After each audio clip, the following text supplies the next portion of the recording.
Si Coco Martin, saan mo siya nakilala? Si Coco, kakilala kami sa movie. Nagkasama kami nung galing ako ng France. Tapos, yun na. Kwento-kwentuhan. Yun, doon naman nagsimula yung banding namin nung kumikita. Masahista ba to? Ito movie na to? Hindi. Ano pa? Ganun to, Pagkagat ng Dilim. Pagkagat ng Dilim. So, Bago nga mo Coco salita.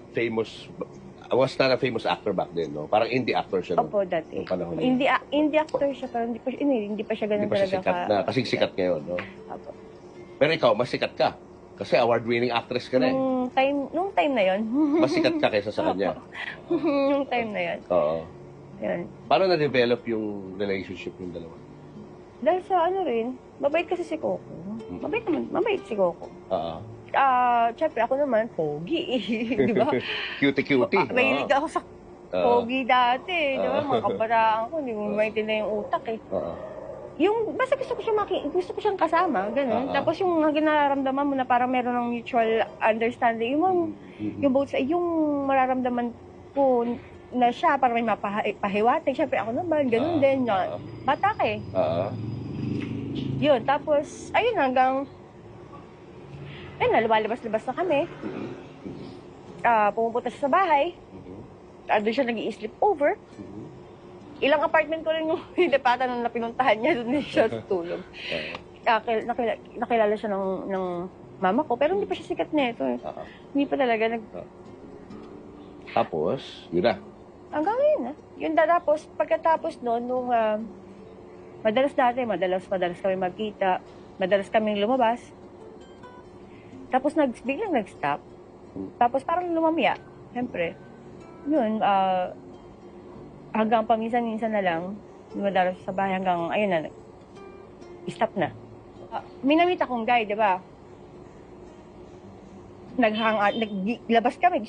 In short, yan nangyari sa amin. May guy na yun. Pagkatapos nun, nagkita pa kami ni Coco. Yun. Ayun. Nagkita pa kami ng Coco nag-overlap. Sa condo. Nag-overlap. Condo yun yung pinag-ano. Natigyan ko sa condo, tapos, yun na yung tapos yun na yung last. Yun pala yung last. So, after 3 months, nabaltaan ko, buntis ako. Isa lang, syempre, pumasok sa isip ko. Diba? Pero nung time na parang, alam mo, alanganin ka. Alanganin ako, pero feeling ko lang, baka siya. Kasi yung isang beses lang naman yan eh. Diba? Isang beses lang naman yun. Tapos nung pinanganak nung nilabas ko si Nicole, dumalaw siya. Tapos sabi niya pa, kaya medyo tumindi yung tumindi rin yung ko. Sabi niya kasi, nung nakita niya si Nicole, binuhat niya, tapos sabi niya, Kat, nakikita ko yung picture ko ng bata. Nung baby daw siya, nakita niya daw yung picture niya kay Nicole.